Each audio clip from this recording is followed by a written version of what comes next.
Hey everybody, it's Mifta. Welcome to today's episode of Zen Treats, a global food experience presented by zennubian 7 Tea House.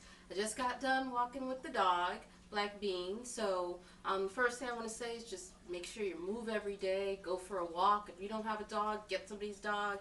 They won't let you walk too slow, so you'll have a good pace while you're walking. But move and stretch and bend and stay limber. So just do something to get some exercise every single day.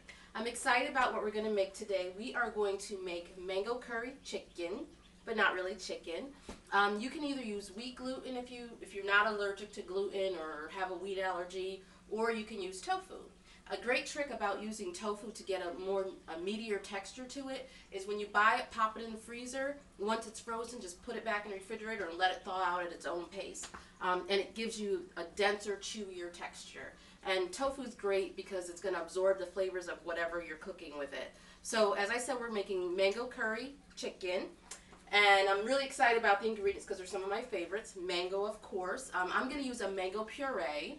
Try to find one that doesn't have sugar in it because a lot of them do have sugar, so make sure you read those labels. Some lemons and some limes. Give that little tartness to it. Some yummy, oh, there goes my lime. Ginger, some yummy ginger, which is one of my favorite ingredients. A little jalapeno for spice. Garlic. Onion. Tomato. Oh, my tomato falling apart today. Tomatoes. I like to use fresh cinnamon, and you just can take a cinnamon stick and just grate it on a little grater. You get fresh cinnamon, so you don't have to use as much because it's fresh and it's going to be more flavorful. But if you don't have it, use powdered cinnamon is fine. And then of course, obviously, curry. I like to use the curry paste, but you can also use curry powder. If you use the paste, obviously, again, you don't have to use as much. And you can get the paste almost maybe anywhere now. If not anywhere, definitely at an ethnic market, like a Indian market. And coconut for our coconut milk. And I'm going to use coconut milk in the can. Again, look at the ingredients and make sure it doesn't have extra sugar in there.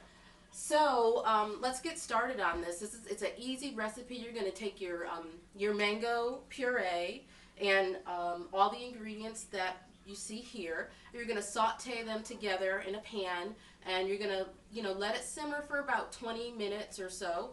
And then we're going to use the wheat gluten today. And again, like I said, you can substitute tofu, or if you are not a vegetarian or vegan, then you can use chicken, for real. This is our wheat gluten, little nuggets of goodness. I love these things. And you just saute those up in a pan, just to brown them a little bit. Add them to your sauce, and I like to serve it over a basmati rice, a brown rice. And it just tastes great. It's a yummy meal. It's a little bit sweet and a little bit savory. It'll feed about 4 people. And I serve that with a side of pita bread, or you can, do whatever you want there, but I like to serve it with a side of pita bread. And it's delicious, and I also like to add fresh basil on top, or any kind of fresh herb. So this is what it looks like when it's done. Doesn't it look good? And it tastes delicious. The great thing about this mango curry is that you can make the sauce a day ahead of time, a couple of days ahead of time. And as everybody knows, the more you let it sit and marinate, the more flavorful it becomes. So you don't have to make this a day of. And again, this is a quick dish. It's not going to take you more than a half an hour at all.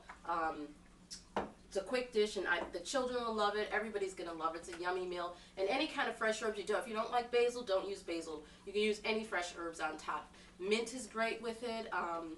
It's just any kind of herb, you can't go wrong. A little squeeze of lemon or lime juice on top too.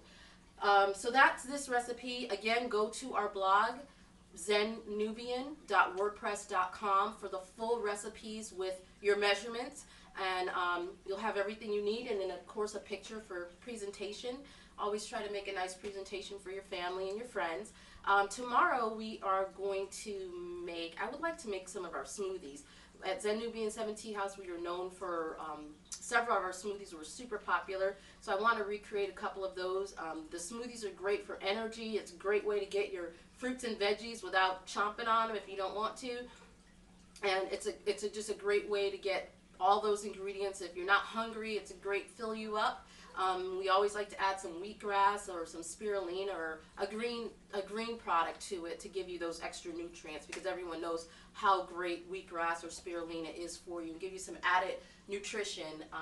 And it's good and healthy and wholesome. So I would love to do something with that tomorrow. So again, go to our blog to get the full recipe, zennubian.wordpress.com. And have a good day. Enjoy making this and all of our other recipes that we've been sharing with you. And tune in tomorrow and be ready to make some smoothies. Have a great day. Namaste.